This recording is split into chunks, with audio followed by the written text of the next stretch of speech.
Assalamualaikum warahmatullahi wabarakatuh. Semua dengar ke? Hello? Dengar, dengar, dengar, dengar. Dengar, Yes. dengar. Yang kalau macam korang nampak kat skrin korang adalah sistem mekanikal. Tapi sebelum masuk ke sistem, saya nak bagi maksud reka bentuk mekanikal. Reka bentuk mekanikal maksudnya suatu proses menghasilkan kawalan dan pemindahan tenaga melalui pergerakan atau pemutaran untuk melakukan sesuatu tugas. So, dekat sini yang saya baca ni dia highlight dekat satu proses pergerakan atau pemutaran. So, benda ni boleh berlaku secara pergerakan. Contoh, putaran dia bergerak secara berpusing. Kalau pergerakan dia boleh jalan depan dan belakang. Oh, Okay, macam kat depan ni sistem abang kena mekanikal. uruskan slide. Sistem mekanikal Dia bermaksud baca. beberapa komponen berfungsi Voice. sebagai penghantar bagi menyelesaikan sesuatu tugas yang diprogramkan. So, dia macam banyak-banyak benda dia gabung, so jadi dia function dia untuk setiap untuk contoh macam gear ataupun takal lah, kita ambil senang takal ke tuas ke apa. Kalau sistem tuas function dia untuk macam mana, kita ambil contoh gunting lah, gunting ada contoh sistem tuas. So kat situ function tuas tu untuk tak nak bagi gunting tu, bilah gunting tu tercabut. So dia benda ni dia semua ada function. BI. Lepas tu mekanisme yang digunakan untuk mendapatkan suatu hasil pengeluaran. Hasil pengeluaran ni dia senang kata sistem mekanikal ni nak bagi compete lah hasil pengeluaran. Contoh kau tahu kan apa sandal pintu yang dekat atas pintu tu. Benda tu function dia pautan yang ada kat atas pintu Ada tu. dekat mana Function Telegram? dia untuk tak nak bagi WhatsApp. benda Mana? itu tutup secara bising lah. So dia ni satu benda Tak. yang Abang melengkapi. tengok So, yang untuk BI tu menghasilkan mana? reka bentuk sistem yang dikehendaki, berbagai komponen mekanikal digunakan secara berasingan atau gabungan. Komponen ini saling berkait untuk menyelesaikan masalah atau tugasan yang dikehendaki oleh pengendali. Pengendali itu kita sendiri, masalah tu contoh kita nak gunting. So, kita guna sistem, kita nak cabut pelayar ke apa, kita guna sistem tuas untuk kita selesaikan masalah kita. Okay, slide selepas ni, Mas. Oh, ini tuan-tuan masuk lambat sikit. Lepas tu cikgu ni apa nama? Komponen mekanikal. Komponen mekanikal Cikgu yang apa nama? Cikgu dia ada dia tengah tak silap saya. buka slide. Lepas tu Tapi banyak lah apa benda nama? ni. Okay, kita akan go through Dia tak boleh satu. nak admit lah. First kita ada gear. Tak boleh nak admit. Apa nama? Admit. Kita ada gear, lepas tu Ha? kita ada Ada pautan, lah. kita Abang ada masuk lambat tapi. tuas, kita ada takal, kita ada tali sawat, kita ada arti sendol, acik engkol, gelongsor, gelas berbola, Lambat 2 minit je rantai, bro. macam-macam lagi lah. Okay, Muaz. Next slide. Okay, untuk gear, dia ada 10 jenis. Macam korang boleh tengok kat sini.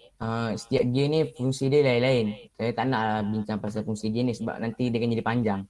So, senang gear ni senang kata dia guna untuk gerakkan something ataupun dia nak lengkapkan supaya benda tu tak cabut. Okay, Muaz, next. Ini yang saya kata tadi, pautan.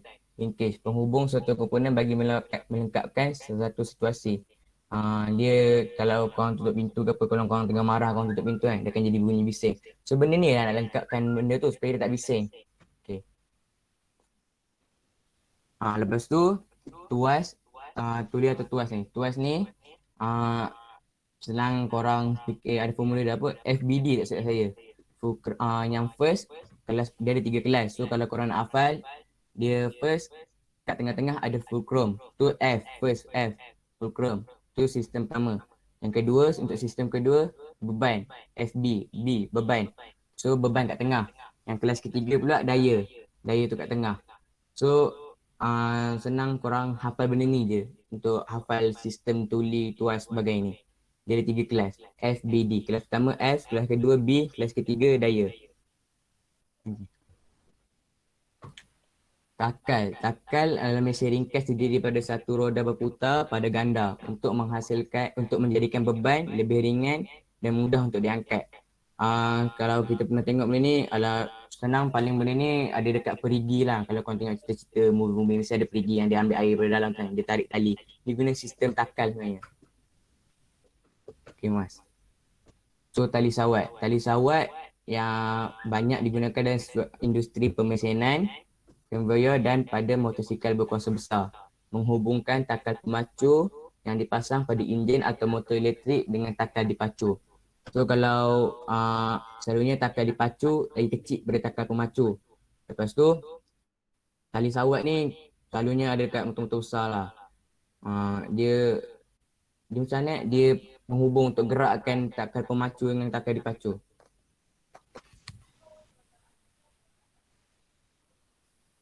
Aci sesondol dapat ditemukan dalam kenderaan bermotor seperti kereta untuk membuka tub injap. Selalunya kalau boleh tengok dekat enjin kereta selalunya kalau benda ni. Saya bukan ahli kereta, so tak tahu saya nak terang banyak sikit pasal benda ni, tapi dia ada dekat enjin kereta, dalam-dalam pasal dalam kereta lah. Aci engkol ni dia dekat je dengan aci sendal tu untuk menukar dan gerakkan dia lainnya kepada gerakan berputar sebagai penghantar kuasa ke kotak gear untuk menggerakkan kenderaan. So dia ni pun sama ada dekat enjin. Itulah terdapat dua yang ni saya tak pasti sangat. Tak sempat dia macam ni terdapat dua jenis aci engkol. Dia ni saya tak pasti lah. Nazrin ada something tak yang tahu pasal aci engkol apa? Aci engkol punya fun fact ni Nazrin. Kalau bagi saya lah, sebab benda ni pun semalam saya dah check dan benda ni tak rasa ada benda ni kan. Okay. Bagi saya lah, rasanya Aceh Engkol ni untuk crossplay ni ya kita boleh nampak je banyak dekat kenderaan. Contohnya kat kita, kalau macam flat play ni tak silap saya lah. Tak silap saya dia macam tak lah. Tapi dia ada fungsi dia lain lah. Tapi saya tak dapat nak terang. Suka nak diterangkan. Teruskan awak, teruskan. Allah, Nazran dah teruskan. Okay. Sekejap. Okay. So, lepas daripada Aceh Engkol tu, kita ada golongso ataupun slider. Dia digunakan sebagai dia nak kurangkan geseran bagi menggerakkan sesuatu komponen. Ya. Dan banyak golongso ni digunakan dalam industri bagi memerlukan pemindahan beban yang berat. Contohnya macam beban pada golongso digerakkan secara mendata. Jadi maksudnya benda ni dia nak kurangkan kelajuan sesuatu benda lah supaya dia lebih mudah untuk kita bawa. Okay. Teruskan Mas. Okay. Lepas tu kita ada galas bola ataupun kita panggil bearing ya. Okay. Kalau kita tengok galas bola ni kita boleh ambil satu contoh paling famous dulu. Contohnya seperti apa Fidget yang spinner. Fidget spinner. So kalau korang perasan macam mana spinner tu boleh pusing sendiri. So bila kita pusing tu sebenarnya dalam tu dia ada galas berbola atau bearing ya. Dia fungsi dia digunakan sebagai pengantara bagi objek yang berputar. Okay. Dia nak Dan melancarkan dia. Dan dia juga nak mengurangkan geseran. Macam Was cakap tadi dia nak bagi lancarkanlah gerakan dia. Dia selain daripada kita boleh nampak dalam fidget spinner ni, kita boleh tengok juga dekat dalam roda kenderaan. Kita punya roda kereta pun ada juga fidget spinner pula, ya Allah. Kita ada galas berbola juga dekat dalam tayar kereta kita, tayar motor kita. Dan tak silap saya dekat dalam rim tu. dalam rim. Lepas tu kalau kita nak tengok lagi mudah, kita tengok basikal. Basikal pun ada galas berbola juga dekat tayar belakang ni. Korang akan nampak tayar dekat belakang. Okay, next Mas. Okay, lepas tu kita ada bindu ataupun cak. Dia gunakan untuk mesin gerudi. Lepas tu fungsi dia untuk pegang dan cengkam mata gerudi. Lepas tu dia juga untuk mengutatkan cengkaman mata gerudi, pengunci khas yang digunakan. Okay, kalau korang nampak ni, bindu ni dia ada kat lubang tau. Nampak tak macam ada lubang kat tepi tu kan? Lubang tu kat depan. Kat depan kot. Bindu ni dia ada kat depan tu. So dia pegang di kita punya apa orang panggil tu? Dia punya macam mata lah, dia punya mata tu. Dia macam ada satu batang tu, dia ada corak-corak dia tu supaya kita boleh tembuskan dinding tu. Macam tu. Dia benda tu kita letak dekat ujung tu, ujung mata depan tu. So benda tu kita ketatkan dia, so dia boleh pegang lebih kuat. Bila dia dapat pegang lebih kuat tu baru kita boleh grounding yang kuat kan. Macam tu lah. Dia nak semua. Selamat lah, tak cabut. Betul. Lepas tu kita ada rantai ataupun chain. Dia digunakan sebagai pengantara bagi penghantaran kuasa antara dua gear. Dan dia banyak digunakan pada basikal dan motosikal. Okay, kalau macam ni, rantai dengan chain ni mudah lah. Semua orang boleh ambil contoh lah. Kalau lagi dia ada basikal, motosikal. Macam-macam lagi lah rantai ni digunakan. Memang rantai ni antara alat yang paling ramai orang guna lah. Sebagai pengantara kuasa ni antara dua gear. Okay, next Mas. Okay, seperti yang kita boleh nampak ada satu basikal. So dia ada handal yang digunakan sebagai handal ni dia juga dikenali sebagai, kalau nama famous dia kita panggil dia handle. Kalau bahasa Melayu handal, bahasa Inggeris dia handle. Okay, dia digunakan untuk tentukan arah lah. Sama ada kita nak ke kiri ke kanan ke, bawa ke belakang ke, bawa ke depan kan. So dia handle ni bukan ada kat basikal je, dia ada kat motor, dia ada dekat kereta. Semua benda yang bergerak mesti ada benda tu. Lagi Dia satu nak handle kawal tu lagi. ada ball bearing kat situ. Dia pun ada ball bearing juga. Betul? Okay. Lepas tu kita ada brake. Lepas tu kita ada brake. Sistem brake yang digunakan untuk mengurangkan kelajuan ataupun memberhentikan terus basikal tu. Kalau tak ada brake ni pisang lah. Kalau kita tengah bawa laju-laju tiba-tiba tak boleh nak brake pula. Habis masuk hospital terus. Hari tu siapa kat sekolah? lepas tu- Daim ke? Accident basikal. Tu lah, brake dia tak makan tu. Bak kata orang lah. Kalau bak kata orang kampungnya, brake tak makan. Gitulah. Okay, lepas tu kita ada pedal. Pedal ni pula dia menggunakan rantai tadi Dia menggunakan salah satu alat iaitu rantai. Dia juga digunakan untuk meningkatkan ataupun mengurangkan tenaga kelajuan ataupun dia mampu menghasilkan tenaga untuk basikal tu bergerak. Kalau tak ada pedal ni macam mana basikal tu nak bergerak kan? Itulah pisang lah. Yes. Rantai dan macam saya terang tadi, rantai dan gear memainkan peranan sebagai komponen penghantaran kuasa. So, rantai ni di antara yang paling banyak lah orang gunakan untuk menghasilkan kuasa ni. Kalau tak ada rantai ni, saya rasa hampir semua kenderaan tak boleh bergerak rasanya. Sebab hampir semuanya mereka menggunakan rantai ni. Okay, dan last sekali kita ada roda. Seperti yang semua tahulah, roda ni untuk apa? Kalau tak ada roda macam mana nak gerak kan? So roda ni dia membolehkan basikal bergerak dengan lancar. Okay, saya ada satu soalan lah. Kenapa roda ni dia kena guna getah? Dia tak guna pun besi, dia tak guna pun kayu. Siapa boleh jawab? Random je Nazar. Kenapa dia mesti nak Ambil random je ke apa? korang. Saya nak jawab. Okay, kita Ada okay, beberapa good. dia. Kalau tayar kita gunakan besi, tak keberat dah tolak dia tu. Betul? Cik, kalau kita guna kayu, Kalau kita guna kayu, kau kena nanai. betul?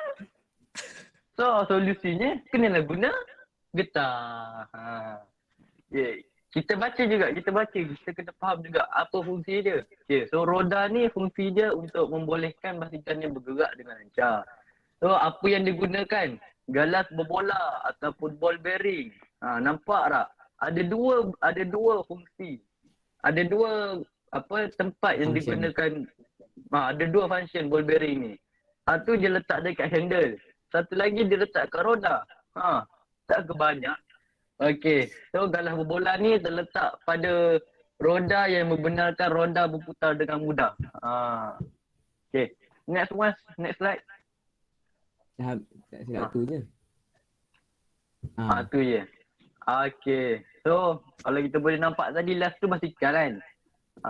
So saya boleh ungkapkan yang basikal ni dia banyak jugalah alat-alat yang digunakan untuk menggerakkan basikal tu. Kalau kita tak ada rantai, macam mana basikal tu nak bergerak? Kalau kita tak ada ball bearing, macam mana kita nak bergerak? So maknanya semua benda ni merupakan salah satu basic untuk sesuatu kenderaan ataupun sesuatu benda tu bergerak. Macam first kali Was kata, dia mampu menghasilkan kuasa untuk sesuatu benda tu bergerak. Okay. So itu saja daripada saya. Kalau ada apa-apa yang tak faham, boleh tanya sekarang. Okay. Ada siapa-siapa yang tak faham ke? Nampaknya semua faham. Nanti kan kalau tanya kan pisang semua orang nak tanya. Pisang semua orang nak jawab. Takut kita pun tak boleh jawab lah. Tak apa, tak Nazran. apa. Faham. Tu lah. Okay. Saya bagi satu je lah. Okay. Dekat sliding door, kan. Saya tak ingat dalam bahasa Melayu. Okay. Dekat sliding door kat rumah kita ni kan. Dia gunakan alat apa? Dia guna komponen mekanikal apa? Supaya dia lebih mudah untuk kita pakai. Untuk sliding door. Okay, ada siapa-siapa boleh jawab? Volunteer? Nanti bahagian tu Nazran yang terang, bukan aku terang. Ada yang Nazran yang terang, bukan saya terang. Yang bahagian biasa pintu tu kalau tak silap. Okay. Ke nak random ni? Kalau random boleh juga. Saya minat dengan random ni. Soalan apa tadi? Dekat sliding door kita, kan? Sliding door kat rumah, kan? Dia guna komponen mekanikal apa?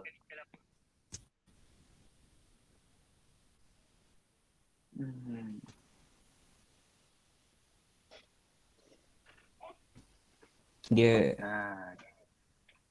Tak ada siapa nak jawab. macam Gelongso betul. Gelongso, betul. Sebab apa dia guna gelongso? sebab nak gerakkan Dia nak jawab. pintu tu. Kena lalunya. Betul. Bagus Sana. Bagus.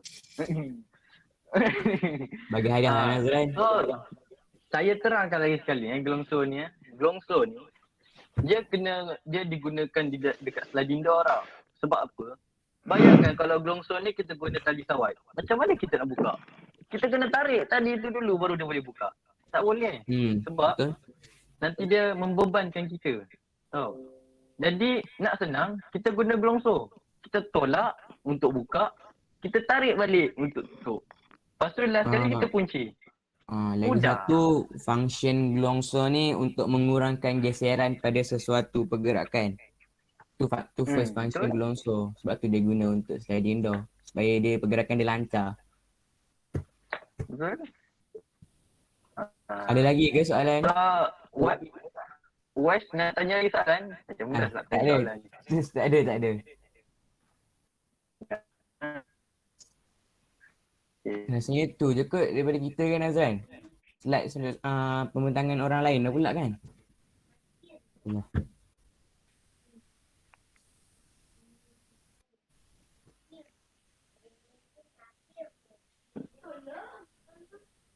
Nazran.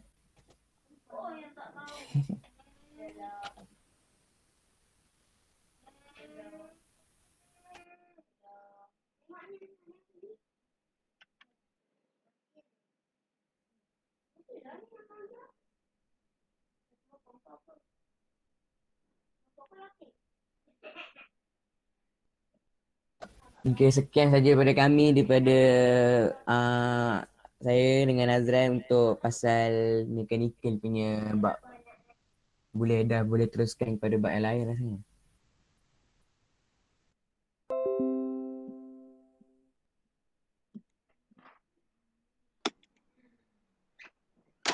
Dengar tak? Dengar. Okay. Dengar. Hello, dengar.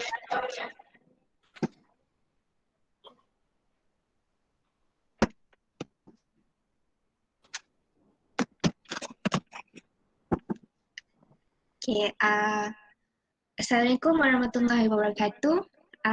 Okay, untuk bab seterusnya, untuk subtopik seterusnya, kita ada subtopik elektrik dengan elektronik. Okay, Untuk elektrik, okey, Dina perkenalkan diri. Saya akan bentang bab reka bentuk elektrik ni. Saya akan bentangkan tentang elektronik. Okey, Dina boleh mulakan. Okey. Reka bentuk elektrik ni awal-awal dia ada 4 elemen sistem elektrik macam yang dekat slide ni. Yang pertama kita ada sumber, medium, kawalan dan beban. Okay, next. Okay, untuk sumber kita ada 2, punca sumber dengan jenis sumber. Punca sumber ni contoh dia sistem balas masa putih dengan tenaga solar. Kalau jenis sumber ni dia macam ada 2, yang sumber yang tak boleh yang boleh diperbaharui dengan sumber yang tidak boleh diperbaharui. Macam tu. Ni contoh-contoh dia.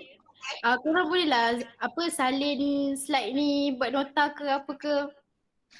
Sumber yang tak boleh diperbaharui contohnya angin, air, matahari dengan ombak. Kalau sumber yang tidak boleh diperbaharui, petroleum, arang batu, gas dengan tenaga nuklear. Next. Okay, next kita ada medium. Medium ni dia antara sumber dengan beban. Fungsi dia untuk mengalirkan arus elektrik. Laju sangat ke saya bentang? Yang lain faham tak? Tak. Faham. Kalau tak suka nak salin ke bagi tahu. Okey. Jenis medium ni dia ada 2. Berwayar dengan tidak berwayar.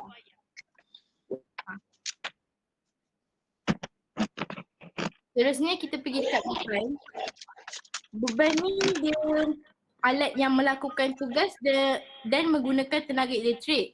Okay, dia macam sebarang peralatan elektrik yang disambung pada litar elektrik untuk membolehkan ia berfungsi dan beroperasi. Contohnya macam ni lah, menghasilkan kesan cahaya, putaran dengan bunyi. Okay, seterusnya kawalan. Kawalan ni pengawalan arus elektrik secara selamat dengan cara memutuskan litar, menyambungkan litar. Itu je lah. Lepas tu kawalan secara ni dia 2. Satu automatik dengan manual.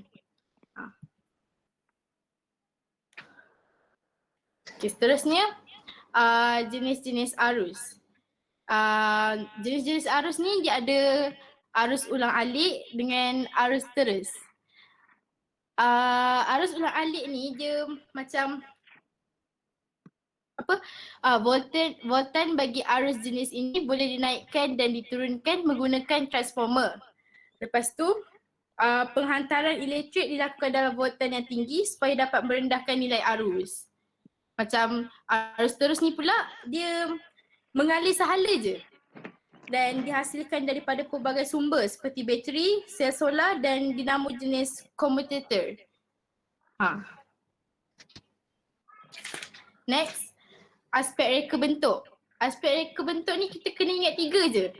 First, keselamatan, sambungan litar dengan kedudukan peranti dalam litar. Next. Okay, keselamatan ni contoh dia penduduk nasi. Jadi ciri-ciri keselamatan ini penting. Dia penting sebab dapat melindungi pengguna daripada periuk tersebut. Macam bawah ni lah. Dia dekat bawah tu. Macam litar elektrik periuk nasi terletak di bahagian bawah periuk.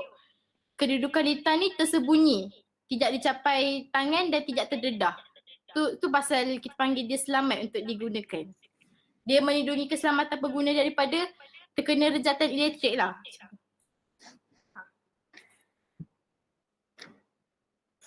Okay, next. Kedudukan peranti dalam litar. Macam kat bawah ni dia ada tunjuk contoh.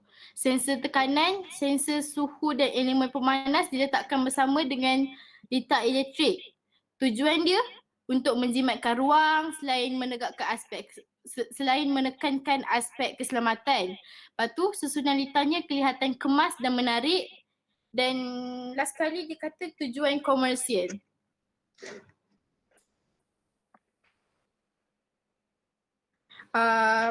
Seterusnya ni apa? Jenis lita. Kita ada 3. Lita tertutup, lita pintas dan lita buka. Reka bentuk sambungan lita elektrik pada komponen atau peranti yang akan disusun mengikut fungsi yang dikehendaki. Lita tertutup ni jenis dia mempunyai satu kitaran lengkap pergerakan arus, voltan dan kuasa dalam satu lita elektrik. Lita terbuka pula, dia tidak mempunyai satu kitaran lengkap pergerakan arus, voltan dan kuasa dalam satu lita elektrik. Last kali, lita pintas. Dia berlaku apabila wayar positif yang bocor bersentuhan dengan wayar negatif yang bocor tanpa melalui beban. Itu mentol. Okey. Yang ni pula membuat pengiraan parameter elektrik dalam reka bentuk lita.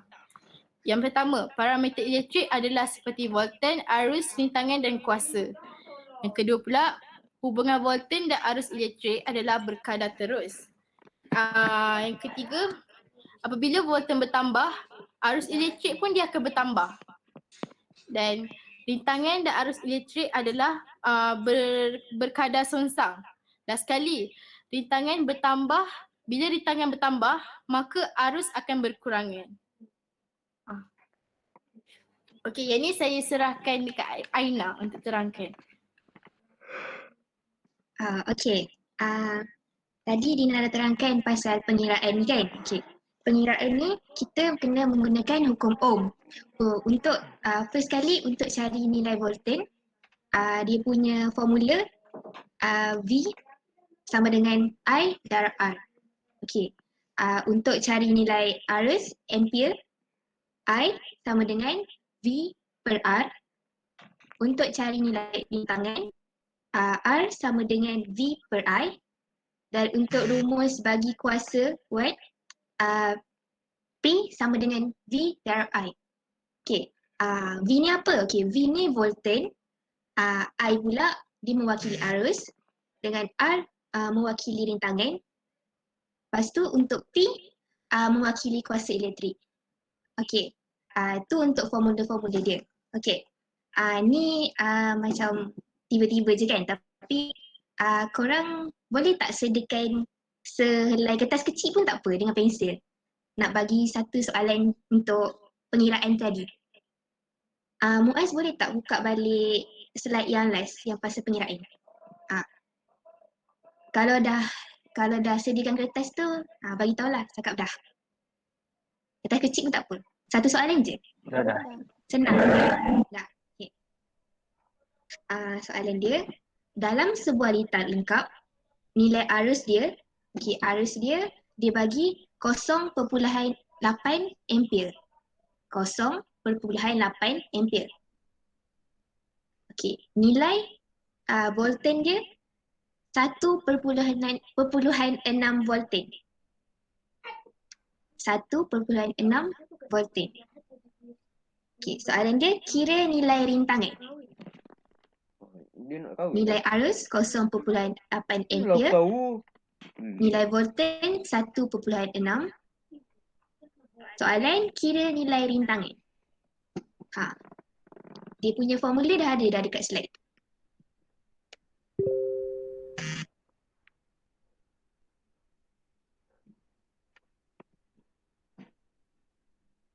Siapa cepat jawab nanti buka sekolah, insya-Allah. Kita tak tahu kan sekolah buka bila. Kalau siapa orang first jawab dapat jawab, adalah hadiah something lah. So cepat-cepat. Soalan senang je ni. Ni saya congak. Jadi betul tak kalau jawapan dia adalah 2? Betul. Bagus. Ya. Tepuk-tepuk. Yeay. Untuk elektrik tu saja. Okay, kita boleh pergi kepada seterusnya lah kan? Semua dah ready ke dah ngantuk dah? Ready. Ready, okay. Okay. Okay, saya akan bentangkan tentang reka bentuk elektronik. Semua mesti tanya ni kan, reka bentuk elektronik ni apa? Apa beza dia dengan elektrik? Ada siapa-siapa tahu ke?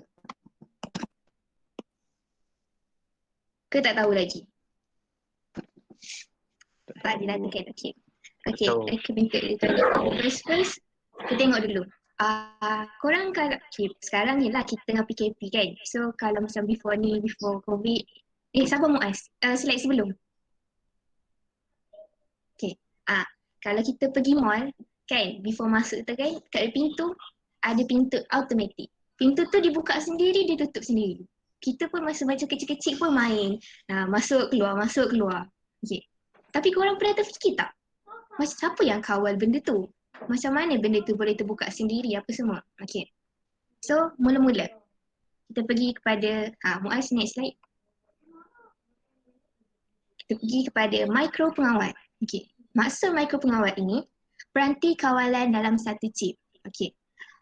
Dalam mikro pengawal ni, dia terdiri daripada unit pemprosesan pusat CPU. Lepas tu kita ada random access memory RAM. Lepas tu kita ada read only memory untuk ROM dan port input ataupun output. Okay, next.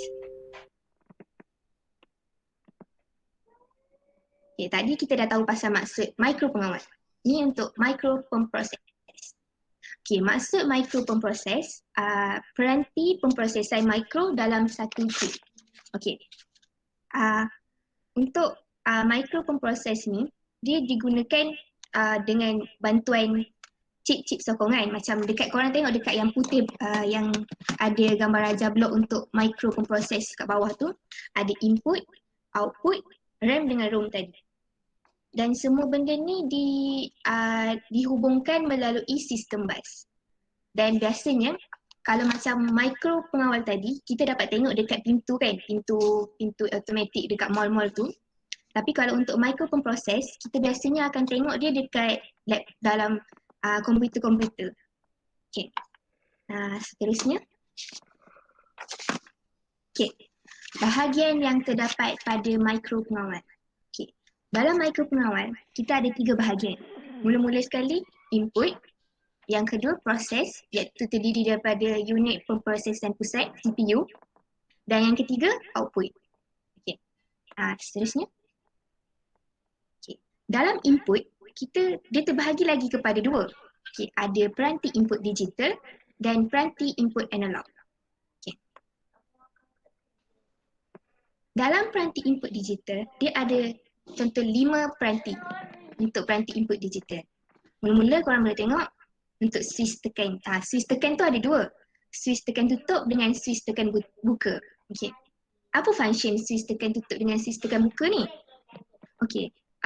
Dia akan menghasilkan isyarat kepada mikro pengawal untuk mengalihkan arus. Okay. Macam mana nak bezakan switch tekan tutup dengan switch tekan buka? Okay. Korang tengok kalau switch tekan tutup, arus dia terbuka, arus dia mengalir. Kalau switch tekan buka, arus dia tak mengalir. Dia tutup switch tu. Okay, faham? Untuk tu faham tak perbezaan 2 tu? Ada hello, ada Faham. Okay. Seterusnya yang bawah. Sabar, belum. Okay, bawah tu switch micro. Switch micro ni dia bukanlah macam gabungan switch tekan tutup dengan switch tekan buka ni. Dia bukan gabungan, tapi dia function dia adalah dua-dua. Dia ada dua-dua fungsi macam switch tekan tutup dengan switch tekan buka. Dia bertindak boleh bila tutup dengan buka semua tu lah. Okay. Lepas tu korang tengok gambar sebelah switch tekan tutup dengan switch tekan buka tu, kita ada penderir pergerakan. Okay, penderir pergerakan ni berfungsi untuk mengesan pergerakan haba yang dihasilkan oleh manusia ataupun haiwan. So bila ada pergerakan ke apa sekitar penderir pergerakan tu, dia akan menghantar isyarat kepada mikro pengawal tadi. Untuk seterusnya, penderia air. Okey, kalau macam penderia pergerakan tadi dia mengesan pergerakan lah kan. Kalau ni penderia air, dia mengesan kehadiran air pada sesuatu tempat. Okey, penderia air akan memberikan syarat 1.5 voltage jika tiada kehadiran air dan 0.0 voltage jika ada kehadiran air. Contohnya, penderia ni ada dekat pengelap yang bila hujan yang dekat depan cermin kereta tu. Tahu kan benda tu? Apa kita panggil wiper kan? Yang tu. Okey. Seterusnya. Muaz next. Okey, peranti input analog. Okey, peranti input analog ni ada 3 je dia punya peranti. Okey. Yang mula-mula sekali, penderia jarak. Penderia jarak berfungsi untuk mengesan dan membaca ukuran jarak antara penderia dengan objek ataupun halangan. Okey, so maknanya di jarak biasanya dia akan macam tadi tu lah. Pengesan air, dia kesan air. Kalau pengesan jarak, dia kesan jarak lah. Korang ingat macam tu je. Okey. Bawah tu penderia cahaya. Penderia cahaya, dia akan kesan cahaya. Okey, seterusnya sebelah tu penderia suhu. So dia akan kesan apa kalau penderia suhu pula? Kesan suhu. Saja. Suhu lah. Okey, bagus. Okey. Suhu yang dikesan akan diubah ke dalam bentuk isyarat analog dan isyarat analog tu akan menghasilkan berdasarkan perubahan suhu yang diterima. Okey. Seterusnya. Proses. Okey. Bahagian proses ni dilakukan oleh CPU dan melaksanakan atur cara yang disimpan dalam ROM. ROM digunakan untuk menyimpan atur cara dan data secara kekal dalam mikro pengawal. RAM digunakan untuk menyimpan data secara sementara. Data akan terpadam apabila bekalan kuasa dimatikan. So maksudnya macam misalnya kita tengah proses suatu benda, lepas tu tiba-tiba kita punya bekalan kuasa ataupun bekalan elektrik tu dihilang. Mestilah benda tu macam hilang kan, macam dalam kalau komputer korang tengah type, lepas tu tiba-tiba elektrik tak ada. Korang nak submit kerja Google Form, tiba-tiba elektrik tak ada, internet hilang, lepas tu korang punya kerja pun hilang. Macam tu lah proses ni. Okay. Lepas tu isyarat diterima dari input proses oleh CPU, kemudian CPU akan menghasilkan isyarat kepada output. Okay, seterusnya.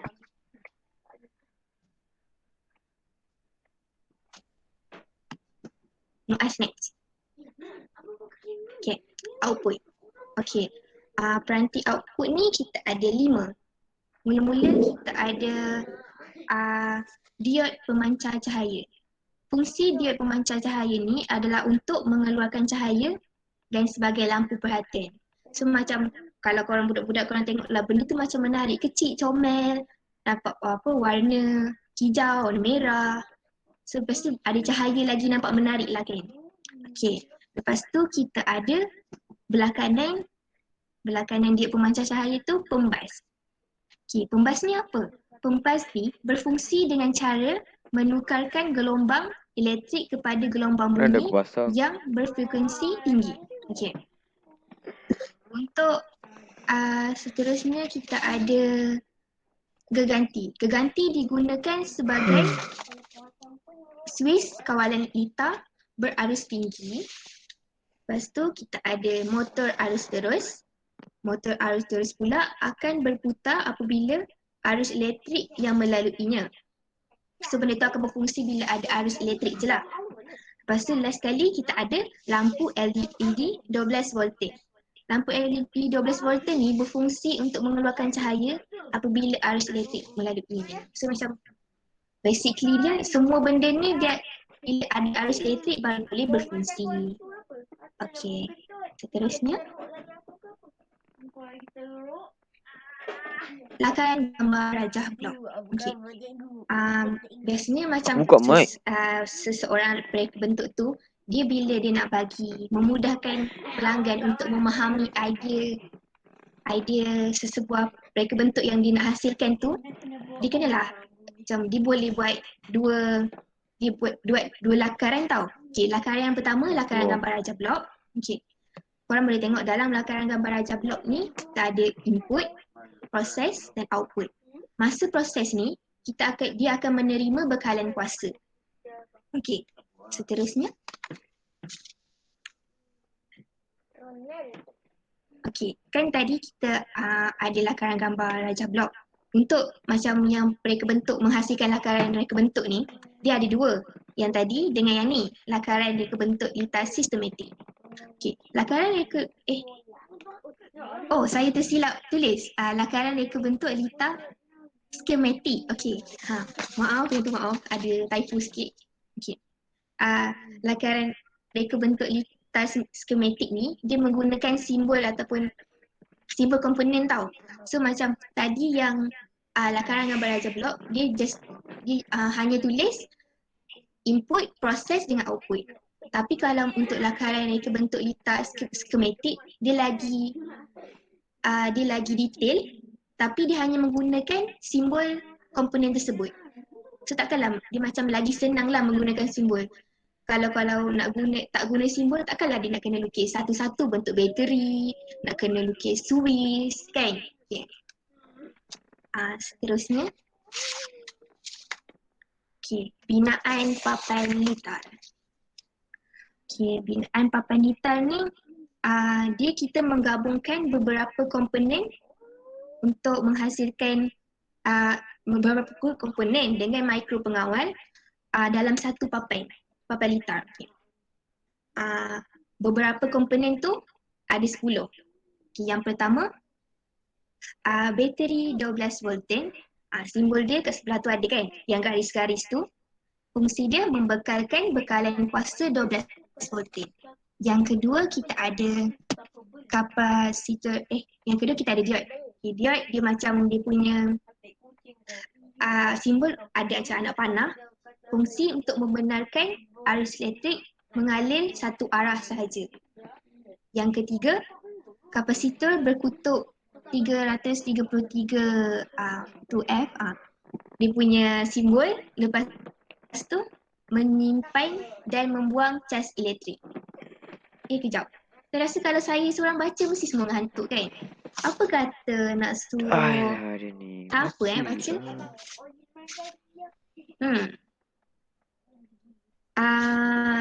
Alif Aiman ada tak? Alif Aiman cuba baca nombor 4. Ada. 4. Ya. Kapasitor tidak berkutub 18 apa ni? Kurang jelas tak apalah. Sama dan berapa tu 100. Okey. Tu simbol apa? Saya pun tak pasti tapi tak apalah nanti kita cari. So baca simbol dia macam mana? Fungsi dia macam mana?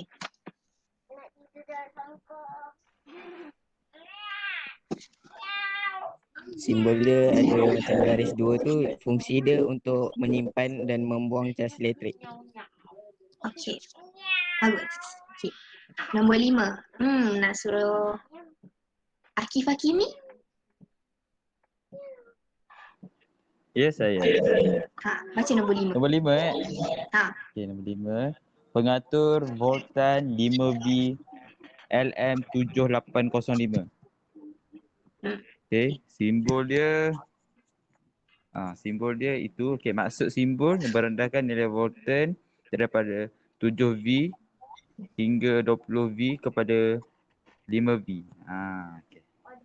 Okey, bagus. Nombor 6. Nak cari perempuan pula lah. Okey, perempuan. Siapa Aina Yusri. Nama kita sama lah. Cuba baca. Ya. Cuba baca. Nombor 6 kan? switch komponen dia switch satu kutub satu arah. Lepas tu simbol dia simbol yang tengah. Lepas tu fungsi dia menyambung dan memutuskan arus elektrik litar berkadang kuasa. Okey, bagus. Seterusnya nombor 7. Nombor 7. Akil Iman. Hello, sekejap. Nombor 7. Kristal Ha. 20 mHz.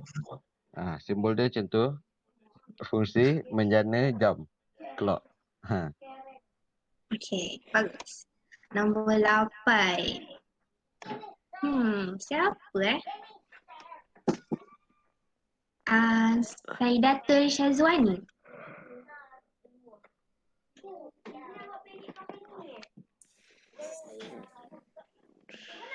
Nombor 8 Kuat sikit, suara kurang jelas. Perintah tetap 10. 10 apa tu tak nampak. Lepas tu fungsi dia mengawal dan menghasilkan arus elektrik. Okey, bagus. Lepas tu, laki balik. Kita cari laki pula. Aiman Wafi.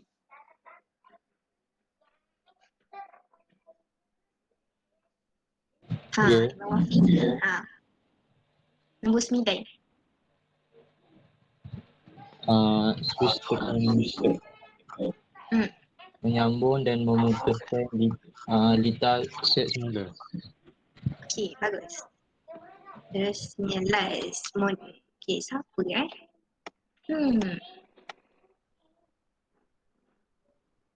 Haikal Fazrin. Okey, laki modif simbol dia boleh tengok dekat dalam slide ni. Tu dia punya fungsi sebuah alat komunikasi tanpa wayar untuk menerima dan menghantar isyarat antara dua peralatan. Okey, bagus. Tu semua antara 10 komponen yang biasanya terdapat dalam binaan papan litar. Okey, Muaz, next. Okey, membina litar simulasi. Okay, litar simulasi ni dia merupakan litar yang dia hampir sama dengan litar yang sebenar. Hampir sama je lah, tapi sama tapi tak serupa. Okay. Dia kita dapat melihat cara sesuatu sistem yang dibina itu beroperasi dan berfungsi sebelum sistem sebenar dibangunkan bagi mengurangkan masalah kerosakan. So macam dia lebih kurang macam model olokan macam tu lah. Tapi ni dalam bentuk litar. Okay. So, seterusnya dia punya antara misi kandungan untuk yang membina litar simulasi ni, mula-mula kita ada pengenalan perisian pemprosesan pengaturcaraan secara teks. Yang kedua, fungsi asas arahan aturcara untuk membina simulasi blok. Yang ketiga, pembinaan simulasi asas menggunakan blok. Yang keempat, merancang pengaturcaraan untuk menghasilkan simulasi blok langkah untuk simulasi blok. Bateri.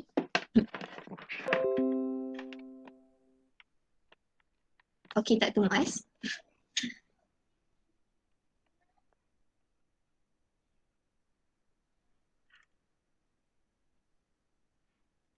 Okey. Tadi nombor 4 kan? Okey, nombor 5. Langkah untuk memaparkan simulasi blok. Okey. Seterusnya.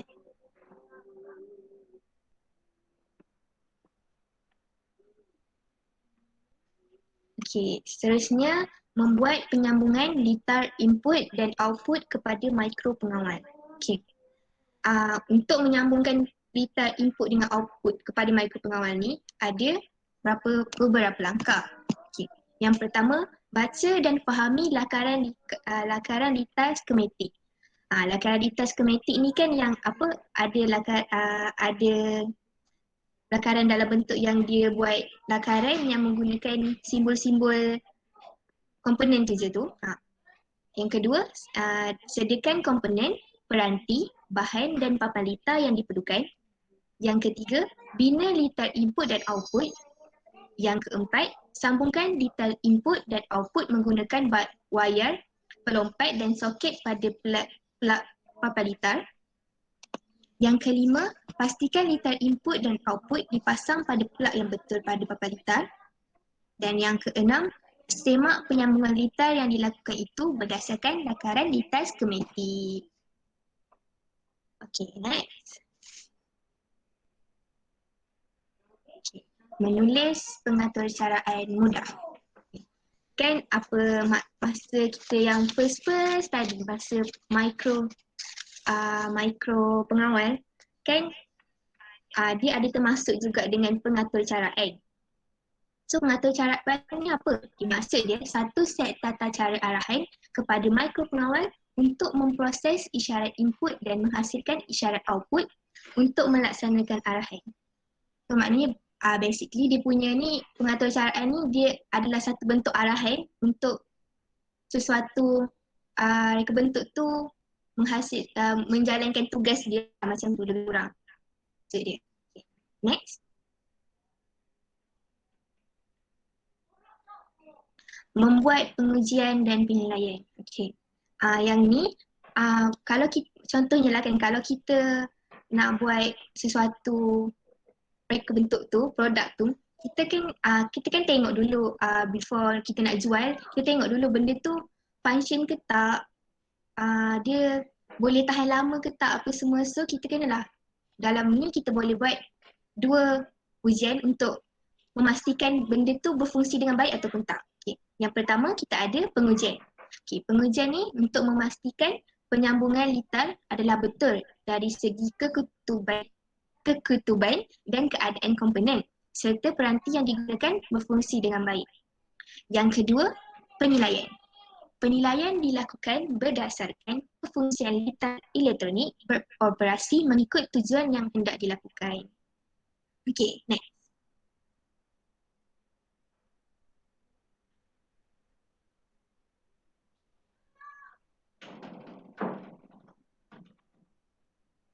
Okay. Yang ni mencadangkan penambahbaikan. Okey, penambahbaikan untuk litar untuk litar reka bentuk elektronik ni, kita boleh lakukan penambahbaikan dia dari segi penambahan peranti input dan output.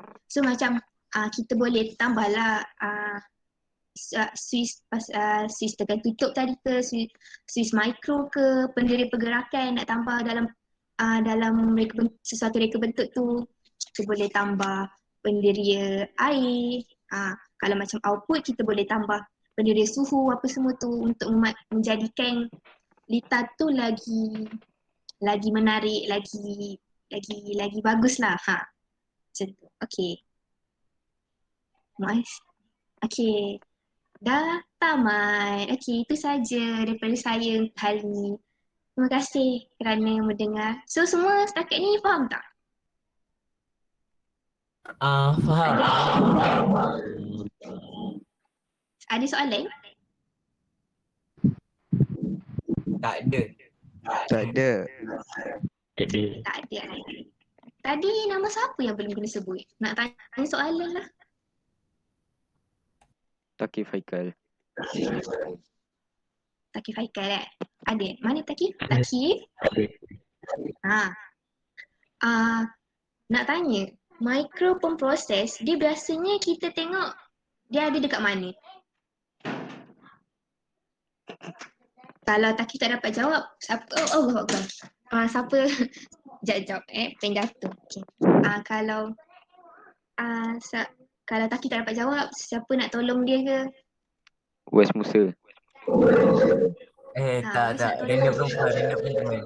Perempuan banyak yang tak jawab, kesian. Kalau aku jawab semua betul nanti. Ya ke? Tak ada. Saya melawak. Tu.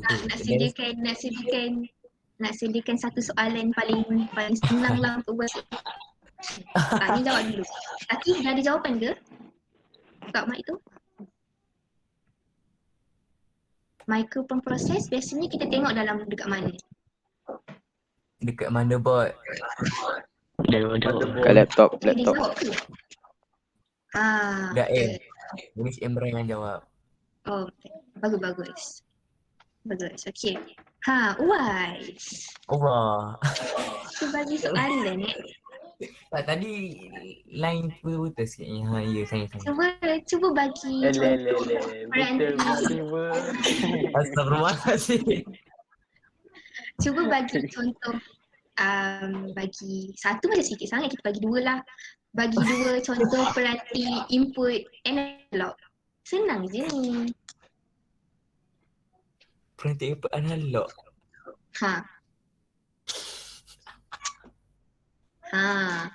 Tadi kan Kalau kata saya nak minta jawab tolong betul. satu orang boleh tak? Boleh lah. Boleh saya nak minta tolong seorang. Minta lah. Siapa? Nak minta tolong Muaz Afzal. Muaz? Ya.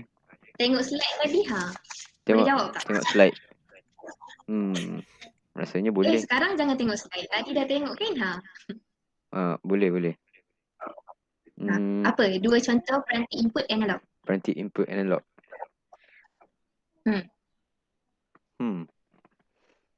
Peranti input. Apa yang Dia ada dua kan? Dia ada dua kan? Digital dengan analog kan?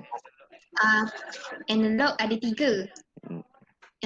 Digital ada 5. Analog yang ni yang suhu tu. Sekarang nak analog je 2. Yang untuk cek suhu. Betul tak? Apa nama dia? Tak ingat nama dia. Betul Ada yang nak tolong Muaz ke Muaz nak petik nama siapa-siapa? Nak petik tapi kesian.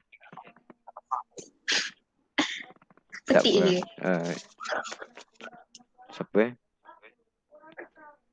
Akif Hakimi. Akif. Ya, saya. Dua peranti input analog. Ni dah ada jawapan. Hani Aisyah nak tolong tu. Penderia suhu. Okey dah. Betul tak? Baru satu. Lagi satu. Lagi satu apa? Lagi satu. Lagi satu.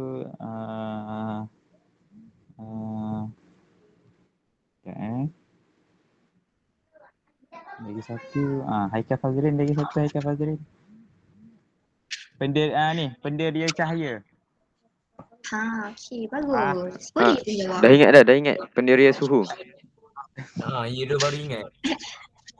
Baru ingat Thank you. Okey. Bagus.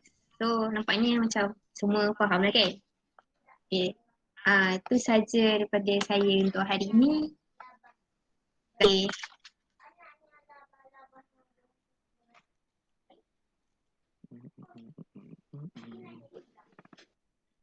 Oi, Zaf.